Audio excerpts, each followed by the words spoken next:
I'm sitting here with Elaine Ross. She's a member of Muscogee First Nation. She's going to tell me a little bit about the history and how she sees it and how she remembers it. The first question I have is, can you tell me a little bit about your family, who your mom and dad are, your grandparents, and your great grandparents? Okay. Uh, my maiden name is Smith. I come from the Smith family, and my family comprises of my mom and dad who passed away. My dad passed away in 2003 and my mom in 2021. And I come from a large family of 11 siblings. There was 4 boys, 7 girls, and I have one sister buried at the age of 1 because of multiple, what was it? Some kind of infection that wasn't treated at the time, and she was lost in the hospital before she even reached the hospital. So she was 9 months old when we lost my sister Glenda. And in high school, I lost 2 sisters, Edna Smith, who's still missing. She was missing in '84 in October. And my late sister, Laura Jean Smith, she passed when I was doing my grade 12 in '86. So she passed in January '86. So my brother Carl, he was the eldest brother. He passed in 2008, I believe. And then I had brother Dale, who passed away just recently, about 3 years ago. And I've had many other nieces and nephews die, and extended family as well, cousins, aunties, and uncles. But for my immediate nuclear family, yeah, we had a lot of deaths in our family, and dealt with a lot of trauma, but we stayed together and we dealt with it as a family unit. And it's just like, it was an automatic response, just like where I was ready for the next act of trauma or the next accident or whatever calamity befalls us. We were always just kind of braced and ready. And that's not a right way to live, but that's just the way it was back then, because it wasn't safe for Indigenous women, and it's still not. And the same goes for men and those who choose to live their own path, make their own choices as to gender or their sex. And it's getting worse out there for Indigenous people, and their family unit is not the same as it was when we were young. Family units today are different, and they're not as strong, I find. Right. Yeah. So who are your siblings? I have, right now, survivors are Hilda, Sharon, and Christine. For my sisters, there's 4 of us. And then for brothers, I have James, Jerry, Christopher, who's biologically my nephew, but he's technically my brother because mom and dad raised him from the hospital at birth. And they don't do legal papers, so he's my brother, as traditional ways would have it. And Jerry, James, Chris, and I can't think of anybody else that I'm missing. Carl and Dale have passed. Mom and dad have passed. My dad's dad was Joe Smith. My dad's dad was Edward Smith and Hannah Smith. I mean, my dad's dad was Joe Smith. His wife's name was Sophia Smith. Joe Smith's dad was Edward Smith and Hannah Smith. And my granny, she was from Muscogee here too, Sophia. Her maiden name was Sophia Crane, and she married Joe Smith from Muscogee here too. And Sophia was the sister of Lena and Big Granny Louisa Crane. They come from a large family. Uncle Jack Crane was Herman Crane's dad, and we're all intertwined and connected and all related. But as time passed, families grew apart in space and distance, and even with closeness as to talking and that. And it seems like the more of society came along with technology and housing supposed to be improving our lives, it didn't. It just made it worse. And to me, that's detrimental to the family unit because it breaks us down, and it should be making us stronger like tech's supposed to be, but it's not making us better and stronger. It's bringing us further apart, if anything. Mm-hmm. And on my mom's side, she was Evelyn Smith. She was a survivor of the residential school system. She was taken from the trap line from her mom and dad when she was about maybe 3 or 4, and her brothers as well. And she was put in the Onion Lake residential school. The Onion Lake, the Onion Lake school burnt down, and then she was switched around to different ones. But we have that documentation and those facts at home. But she had a hard life. Her mom was Jessie from Montreal Lake, and her dad was John Bird, Absalom Bird from Sandy Lake. And I'm not sure of any history on her dad's side because there was no one to take any note or remember anything about her mom's side, because my mom's side is, they were all scooped basically and separated, and nothing was kept by memory or by paper. So my mom was lost, and the only family she did have was dad and the family they created here in Muscadet. Her brothers eventually found her later on as they were growing up, but she had strong memories, and I kept track of her memories and my dad's and my granny and grandpa's, because I was very close to my parents and my granny and grandpa, really close. That's good. Mm-hmm. So who are your children? I have 4 children. William is my eldest. He was born January 14th, 88, 2 years right after I graduated. William is at home right now helping me because of my health issues, and Bruce is 2 years younger than him. He's 35, and Bruce is working in Edmonton. He's a contractor as well. He has his own business there, but he works regular hours during the day. And he's married with Beatrice Sais, living with their 2 children over there. And William was married to Vanessa Mullally of the Air Force, and he was in the Army.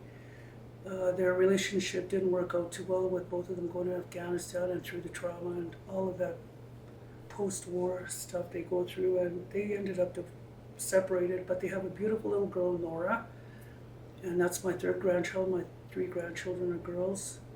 And then I have a son named David, and he's 15 years old, and my daughter, my one and only daughter, is Margot Ross, and she is 24, and she lives next door to me now, so I'm happy. Oh, nice. Yeah, my goal That's was good. made. she used to say, I'll never live on the reserve, Mom, I'll never live there. And I said, well, can you move home? Because I got my mom and dad's old house, and it's over 50 years old, but it's still good. And she goes, okay. After she started paying bills, so she's happy to be home. I wanted someone in there that's sober and will respect the house because it's so old. Yeah. And I fought tooth and nail for a long time for that homestead to come back to us, that house. Yeah. And I'm happy it's back in our family, and the family that was living in there, Donna, Mrs. Donna Bear lives down the road here with her family as well, and the band was good enough to extend the house for her to accommodate her needs as an elder and special needs with wheelchair and that. Yeah. So everyone ended up happy with that deal, and I'm happy with that. And yeah, I only have 4 kids and 3 grandchildren. Oh, that's awesome. I just rambled on, sorry. It's okay. No, we're just going along with it. Okay. So what do you remember as a child growing up in Muscadet? I remember a lot, and I remember going berry picking, hunting. I remember picking plants in the bush and along the river, and certain areas too across the river when there was no houses here, because there was only plants that grew in certain areas on the island and stuff. And I remember I was hanging around with Granny and Grandpa, even after they moved over here.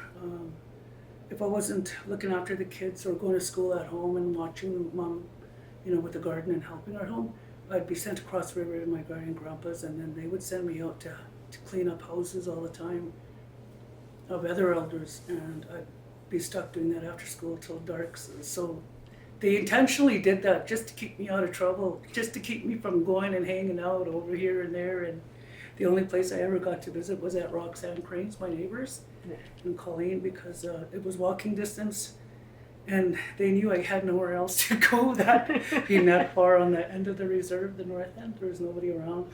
And Charlie was just like Dad. He was the same way of thinking and both school, discipline, and we were all scared of our dads and moms back then, and respected them, and we listened to them. And I just remember doing a lot of garden work. I worked since I was 11 every summer. I worked at the Danby's restaurant in PA at my first job, working in the kitchen, peeling vegetables, and I always worked hard. They would make me sit by the back kitchen door, so in case someone came by, they'd say I was just waiting for Sharon, because Sharon was a bartender and waitress there. And I don't know, I just remember our family being close, hardly any drinking, no drugs. And if there was drinking, it was kept away from the kids, and the kids were often in bed, when people were drinking alcohol. And now it's not that way. It's just running rampant in our communities. People are out and about, high and drunk, and it's really sad because they're losing the respect that they used to have for themselves, and they don't know what to do with themselves because they're bored and they don't know what to do, and they feel inadequate. Some of them feel their self-esteem's hurt. Some of them have issues from childhood, and they just need to be addressed. And I know that if I could make it through my childhood, anybody can. They just have to be strong and pray, because praying is very important. It got me through everything in life, and so many times I was on death's doorstep. Growing up, even I survived, and I laid my life and all the good and the bad in God's hands, and I thank God for that, because without the good and the bad in my life, I wouldn't be here. All that suffering would have been for nothing if I wasted it and drank. I would have wasted all that learning and experience if I did drugs. And I didn't want to do that because I've seen a lot of people do that, and I don't want to be that way. I don't want my kids to be that way, so I started brainwashing them young that you got to work, you got to go to school. If you want to have a good life, get to school. At least get your grade 12 and then take up a trade or take up any kind of university program. I'm so scared for them to fail and not be there for them. And I always had adults for me growing up to turn to, even if it was just a neighbor down the road or someone across the river. There was always someone on the reserve you could talk to, even if you were scared of them. Like I used to be afraid of the late Mervyn John and Joyce. Joyce is still alive, but when I was a kid, I used to be able to go to him on the tractor when he was working the field behind, and I'd ask him should I ask my dad this? And he'd say, well, I don't know, you should go ask your dad about that or your mom. And I'd say, I don't want to ask them, I'd be scared. But that's how close you were in the community. You could talk to anybody pretty well. Or even if you didn't see them in church, or you could still approach people. And now you can't approach people because they're afraid. You can't visit as much because they're afraid. And there's so much sickness, violence. And you can't tell if a person's right in their mind just by looking and talking to them at times, because you don't know what's going on behind those eyes, what's going on upstairs, or what they just walked away from, or what they just came through, because people are more paranoid and less friendly now because of all the dangers coming out from all this new technology and life and progress, I guess. Mm-hmm. Sorry, rambled off. No, it's fine. Yep. So, how did families help each other and treat each other back then when you were young? Oh, I already touched on that, and Yeah. We were close, trusting, loyal to each other. We were friendly. We're always helping each other with gardens and whatever housing project or whatever cellar they were doing. Gardening was always a big thing, and same with sewing. Baking was fun because people would get together and have baking to do. There were always, the ACW used to be back then, and I used to go hang around with them, kicking around, because my granny was part of that, and my granny Lena. And with my granny, she had two families kind of split there, so I got the best of both sides, because she had such a big family, and I got to go visit, and some family were really quiet. And then you go to some other family's house and they would be really loud, like Uncle Walter. He'd be really loud. He'd always come visit my dad, and same with Bobby Bear. And all the elders of the past were always happy. They were always encouraging. And if they were mad, then you'd be worried because you knew why they were mad and you had it coming usually. So, and back then people could give you a licking. Just walking down the street, I could get a licking from my Uncle Wallace Smith, because I'd see him in Birchill's on check days or whatever business he would have, and pick up mail, him and Doug, my Uncle Doug, and even distant uncles and cousins, they'd have the right to say, hey, what the heck you doing out here? Shouldn't you be in school? And they'd grab you by the ear or whatever, to get in here and get to school. Or if they saw you getting in trouble, they'd have every right to give you a licking. And it was acceptable by the family, acceptable to the parents, because, good, get the heck in here. And then get another licking from my dad. After I got a good slapping from my granny, because my granny didn't believe in lickings, but she just went like that, and that was done. But they were really tough for discipline, but it was tough love, and it kept the family in line. It kept the ones in line that would be impressionable and listen and have respect. There was always the one person in every family, I think, that was always the wild rebel, who wanted to be the wild card and wanted to do the wild thing first or whatever. So who's that, James? I can't say. Just kidding. But yeah, it's different now. They're not as close now. Even elders aren't as friendly as they were before. Even just 50 years ago, 40 years ago, they were so much warmer and friendlier and happier. But now with society and the way things are with drugs and alcohol and progress, everyone's paranoid and scared, seems like, and in need. If you're in need, you're going to be on guard, kind of. You're going to carry that on guard feeling with you, and that impression will be felt by other people. So it's not so friendly as it used to be and unguarded. People used to be happy and go lucky, available to help. Time was all day, but now you only got till 2 or till 10 o'clock, and then my day's done or whatever. Right? Time's rushed, and there's no time for people now. Just time to do what you got to do. It's just like that. People got to get back to people and not getting a hold of them and leaving messages. They got to go see them instead and talk to them and open up communication like that again, because it's getting worse and worse with no communication and more ways of communicating. I don't know how to say that, but Yeah, how they used to do it, eh? yeah, the way they used to do it, exactly. Yeah, go check on them, like they'd say that, but nobody does that anymore. My mom would say, go up the hill and go check on Granny Nancy and see if she needs anything, and I'd go up the hill and I'd get teased by my cousins and go home. What are you doing up the hill? They'd say, they were caring and bossy, but family was like that. Even distant family, like my cousins and distant relatives in other provinces, they come home and they'd have that caring attitude. But now it's so much distance, so much time in between of seeing each other. Because even when there's funerals, things are changing with that too. People don't come out for funerals as much as they used to. And funerals are changing in that they used to have 3 nights of wakes, but now they're moving towards 1 night of a communion service and the funeral the next day, which is okay. But it's just a sign of the times that so much is changing so fast.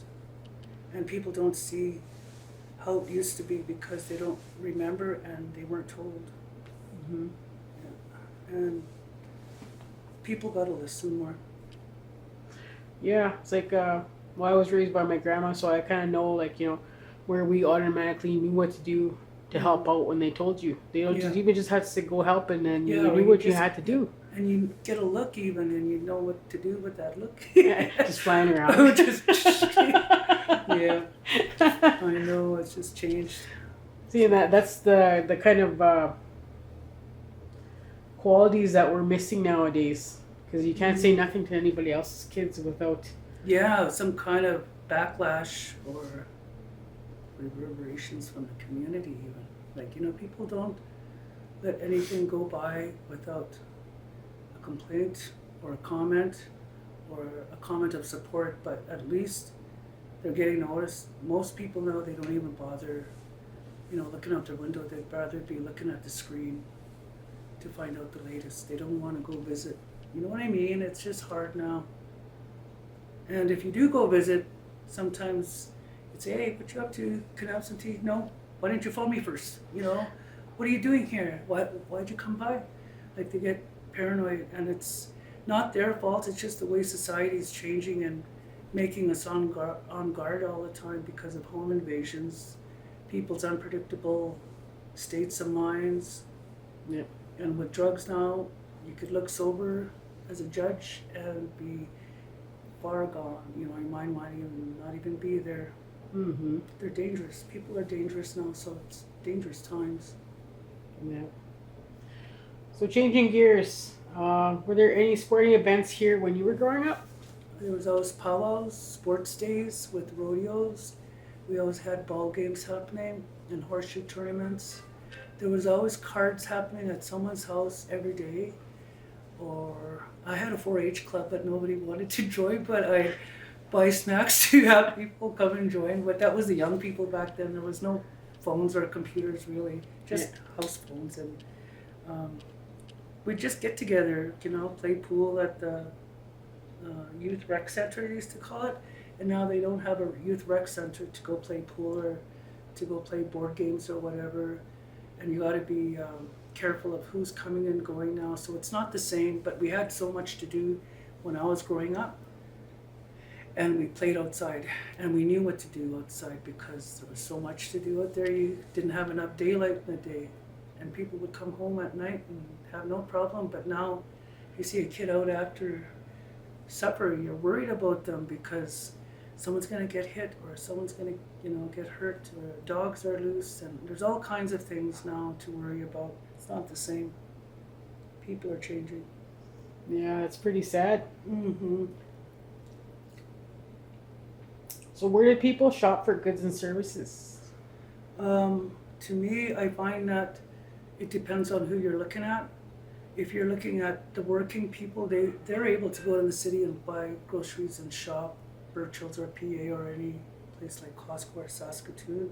But if you're on social assistance, or if you're an elder on pension, there's not that many options. You don't even have transportation, some of them. And some of them have to hire people for $40 just to PA, or $30, $40 to Birchill's.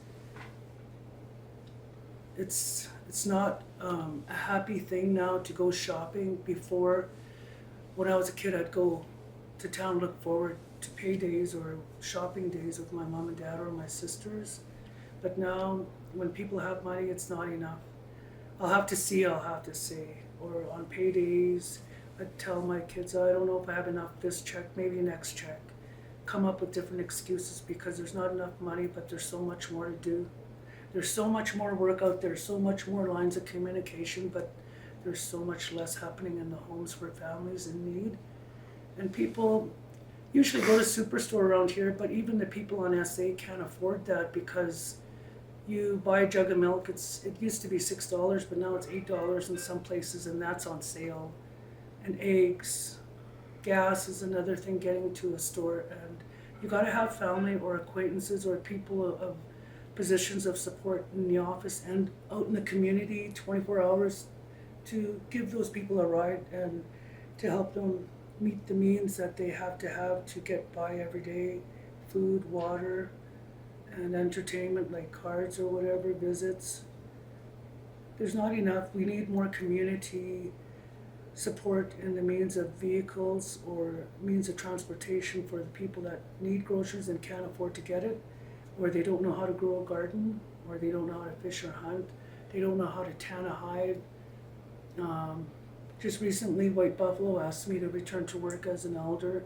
They said as an elder, but I just got asked to go back to volunteer, so I'm doing that, and I don't get paid, but it's something I take on as an elder, and I'm teaching them how to tan, teaching them how to pick medicines and pick sweetgrass and the differences between different kinds of sage and what they're doing, and I'm teaching them how to make, I don't know, birch baskets, sewing stuff. The same thing that Nicole's doing out here.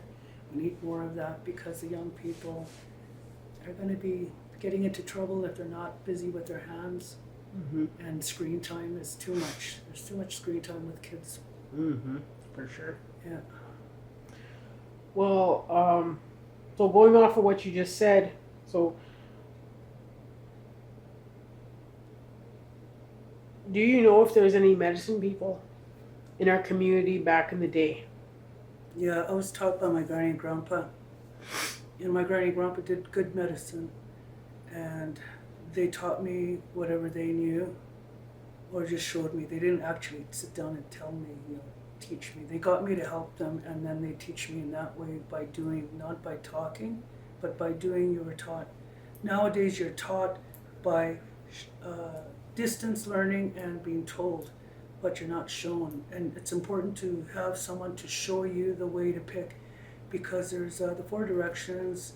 There's so much to know when you're picking, and when you're how to dry sweetgrass, how to say the prayers. There's so much intricacies in Indian medicine. It's scary to get into, because I told Granny and Grandpa it's so crazy and so misunderstood, and there's a lot of responsibility with Indian medicine and the teachings, that I'm afraid myself to share that information, because I told Granny and Grandpa I don't want to be responsible for somebody getting crippled up, or for somebody's passing, or a family being harmed or hurt by something I did mistakenly or unintentionally.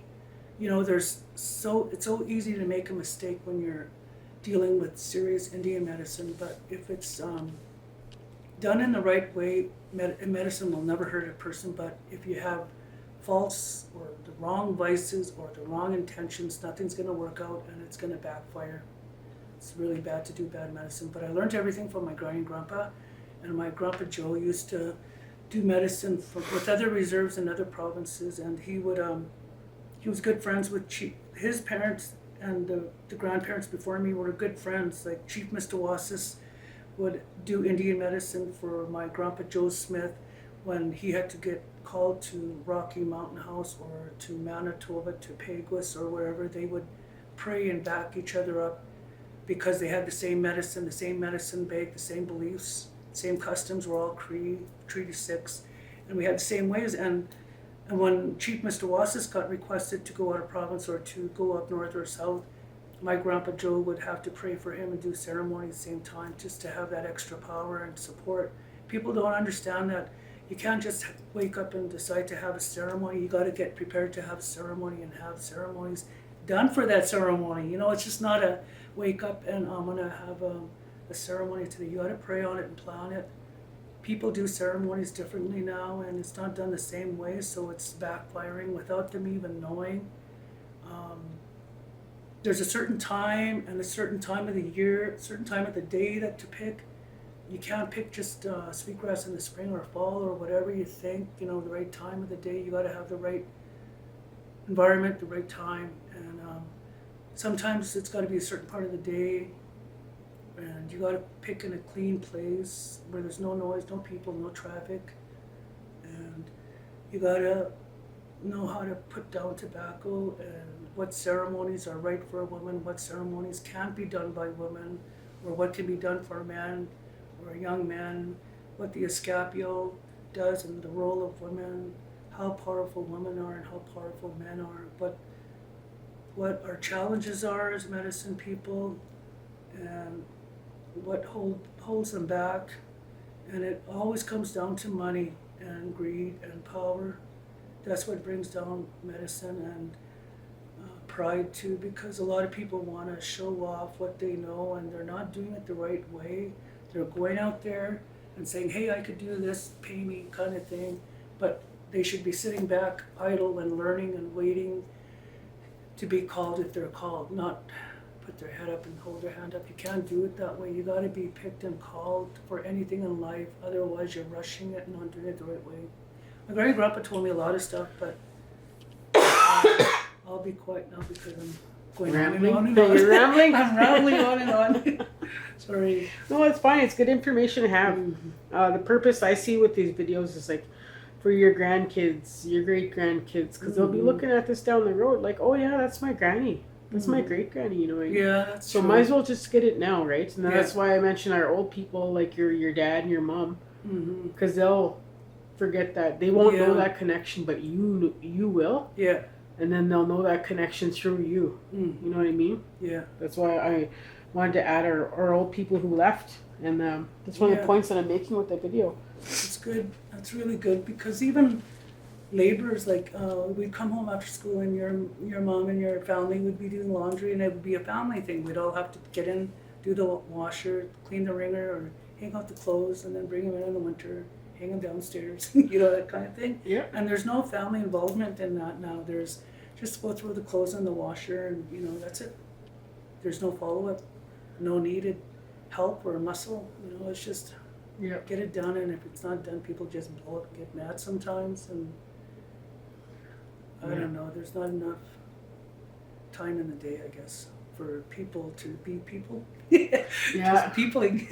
People just to relax. And, Yeah, just to relax and gather your thoughts and talk. Yeah. Yeah.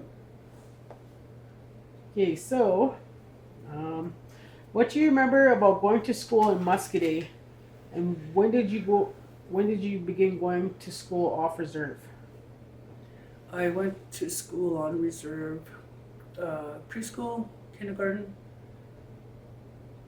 and grade 1. I went to King George in Prince Albert, King George School, to grade 4. And then I switched over to Birch Hills in grade 5 to grade 12. And that's where I went to school until I graduated in Birch Hills. Both schools were racially inclined, I guess, for serving the community of Prince Albert and not the First Nations. And they were accommodating to the city people more because they got, X amount of dollars for that person. But if you're coming in from the reserve, getting bussed in, you get treated way less in favor than the farm kids coming on the buses. They get better treatment than us coming off the buses. And that treatment and segregation feeling we had growing up just made the challenge of graduating harder, and so much harder for those with way less. Like, I wasn't from a well-off family, and my family had a lot of trauma and challenges and loss, and we struggled, but my dad would manage somehow to get us to school. If not to school, he'd drive us to the highway to catch the bus and cut off, or else we'd have Edna Bear or Shirley Bear to drive us in on really cold days. But we were never allowed to miss school like kids do today, and there was no missing the school bus on 40 below days. The bus wouldn't run, but sometimes it would just freeze up because they're not as good as today's.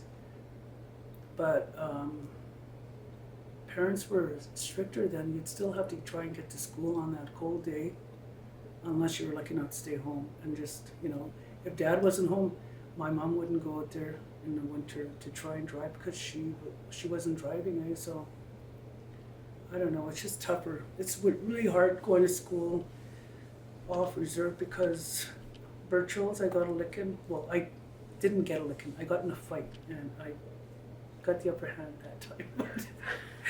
In Birch Hills, I got to 2 scraps. King George, I got into a fight in grade 1. Girl stabbed me with a pencil, and that pencil that's still in my leg, and I got piled on by 3 girls, and nothing was done about it. It was my fault, and they were teasing me about my purple slacks. You know what I mean? Aww. It goes so deep as to get down to your color of clothes, your color of your hair, the color of your skin, and there's so much racism, and it's from the parents, and it's sickening, but sometimes they just don't know any better. They're just being taught the wrong way.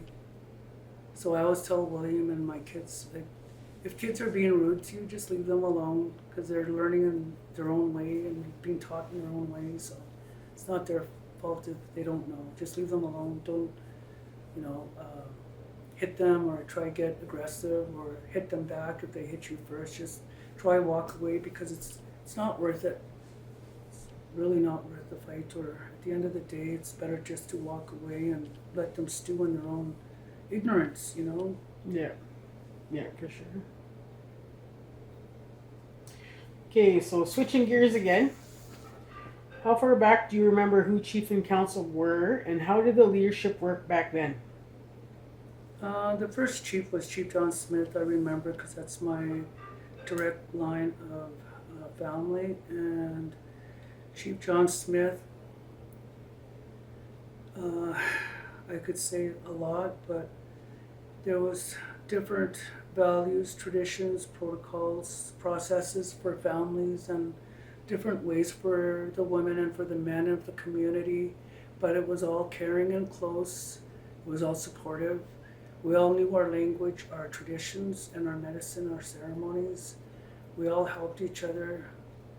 They were very hard workers. They worked right from sun up till sundown. Church was always important to them and praying and doing their ceremony. And I was always taught growing up that no matter what you see around the world, no matter how they pray down the road to a cow over here and then over there they're praying to whatever, I don't know. It's all the same. My granny and grandpa used to say, just respect them people for praying because at least they're holding the peace and they're praying to whatever they believe in. Because at the end of the day, if they're praying to a god or that statue, a ball, my grandpa used to say ball, a statue, but he meant Baal, I guess. But anyways, no matter what they pray to or do during the day when they're praying, it's all coming back to the same God, one and all. Like it's all one God. It's just the Creator in different forms. He said we call him Creator. We call him much like the devil is Machamanto, and the God, and everything all has a name and place in the Cree language. But in the Munia, the white world, non-Indian world, they have a term for everything. But in our world, we don't, because we don't. I was taught not to address people with learning disabilities. They're in white society in the present. They're looked at disabilities. They have disabilities. But when I was growing up, Granny and Grandpa used to say people that are gay or have disabilities, those people are special. They're blessed. They're dealing with more strife and problems than you would ever see, my girl. Those people that love each other, that's their problem. That's their way of life, and that's what they chose. Don't make fun of gay people. Don't make fun of people that are walking with crutches or in a wheelchair because God chose that path for them, or they just got led down that path for whatever reason. And don't laugh at them because it'll come back to you or your grandchildren, and they will end up the same way or with the same speech impediment or worse. Don't ever make fun of people, the way they're praying, or whatever they're doing. It's all the same God. That's what I was taught, and I still believe that. I still believe that strongly. Because that's why I work with the church, in the Anglican church. Granny and Grandpa told me that. I always work in the church, but always do your ceremony, and that's why I always do ceremony, and I'm always helping with ceremony, with Indian medicine, but I only practice the Cree way. That's what I was taught. I don't know about the Blackfoot ways in Alberta. I don't know how they do it in Lakota country or Whitecap, the ceremonies. They're done with a lot of great deal of respect and tradition, just like the Cree ways are, but they're not any better or any lesser. We're all the same, and we all just do it differently. And when you're asked to help, no matter where you are, you have to get up and help because you were asked and chosen to get up and do that. And people don't realize that when they're asked or picked out of a crowd, even where they're not known at a funeral or whatever gathering, they have to get up and do it, and it makes them stronger, and they're picked for a reason. They weren't picked because they're trying to do you a disfavor or make you embarrassed or a fool. They're trying to make you stronger, but people perceive things in the wrong way now. They don't see things in a good way. Everything's always in a bad way. Even of each other, like they think, oh man, I seen her, and I just know she's not going to have something good to say. Like that's the way people are nowadays. They don't say, oh hey, I haven't seen her for a long time, or him. They just say, oh no, I don't want to see them because they might ask me, or they might be mad at me, or they don't think positively. And the white society has got people thinking in a criticizing way of looking for something wrong all the time instead of looking for something good. I always look for the good in people. Granny Grandpa used to say, even if they're falling down, hurt and broke or whatever, you gotta always take time because that's a human being. And they taught me to respect life no matter what age, kind, or whatever they're suffering. Because everybody has a purpose in life, and each on their own journey in different ways. Even if it hurts your own brothers, sisters, you can only do so much for them, and then they got to do the rest on their own. Mm-hmm. And it hurts. Yeah. But there's so much change, eh? Too much change. I was reminiscing earlier with Jerry about things seemed so easier, like, and everybody would congregate at Granny's house. Come Yeah. from wherever, and boom, there's room for everybody. And then he was saying Yeah. that too. There's Yeah. must have been like 20 people in the house or whatever, and there was room for everyone Yeah. and food, And and you yeah, know. you would think that house was so big when we were 6, but when you get up to be 20 years old, you look at that house, it's only a 2-bedroom, and they had so many families in there put up for a funeral. But nowadays, when there's a funeral, oh, we need a hotel, we need clothes, we need gas, we need a vehicle, we need a rent, and we need flights, and they just don't make their way and make it their intention. They just have to try and get benefits, you know, and it's the wrong way to think because it comes back to them and they don't even know it and they weren't even taught because people are getting away further and further from these teachings and the youth don't hear it and so they laugh at it when they hear it. They think, oh, who's going to operate like that, you know? But it's done and that's the way it should be. Yeah, But a lot of parents are losing touch too. yeah, that's true. Mm-hmm. Okay, so um, what last question? What important message do you want to share with our future generations about education? Not to give up in school. Try and finish their grade 12 or grade 10 so they can have a trade if they finish their grade 10 and they have at least a chance. And respect your parents, respect yourself, don't drink and don't do drugs. If you got to do drugs, then I don't know. You don't have very much to look forward to if you choose drugs and alcohol because it's going to be a harder life. You think life is easy with drugs and alcohol, it's not. Even the gang life there, you don't get nothing for nothing in life. And I want people to know that, young people to know that it's better to work and suffer through life than rather than get an easy life with drugs and alcohol, gang life. You think it's free and clear from worry, but all it is death and suffering and hurt and pain because you're only hurting others and hurting yourself more. And education is so important. And if people would go to school, then our future generations would go so far. And we got to get back to teaching people that education is important, not not living for the moment, but live for tomorrow and the next generation, or what do they say, the 7 generations? Because right now life is so fast, we're not even thinking about tomorrow or next week. We're thinking right now, we got to do it right now by the end of the day, or we'll lose out. But I don't know, people have got to stay together, communicate, stay close and support each other. But education is the key to success, to any kind of success in life and happiness, security, family. Education is the answer to everything. It might make you suffer, but the good in life always makes you suffer. Anything bad looks like it's going to be easy and free, but it's not. It comes with a lot of weight and sorrow and pain and suffering, and you don't even see it until it hits you, eh? Mm-hmm. Yeah, so I'd have to say to the young people, if I'm that old, just kidding, stay in school and eat right, and just keep to yourself. Don't worry about making friends and being popular because at the end of the day, we only live to die, so live right before you die because you never know when you're going to die. It might be tomorrow, might be tonight, might be next week or whatever. But live right and go to school. Keep learning because you don't have to be in school to be learning. You could quit school and keep learning and then go back to school after if you had a hard time or for whatever trauma or reason. You know, there's ways and means to get educated and there's ways and means to live right. So you just have to suffer a little bit and work, but that's worth it. It's way worth it that way. And then you won't be burying your children rather than it's supposed to be the children bury you, right? So you don't want to bury children, so you got to teach them, and they'll teach their children. Yeah, for sure. Yeah. Okay, so that pretty much wraps up our interview. I just want to thank you for coming out and sharing your words, some of your history, some of your family history.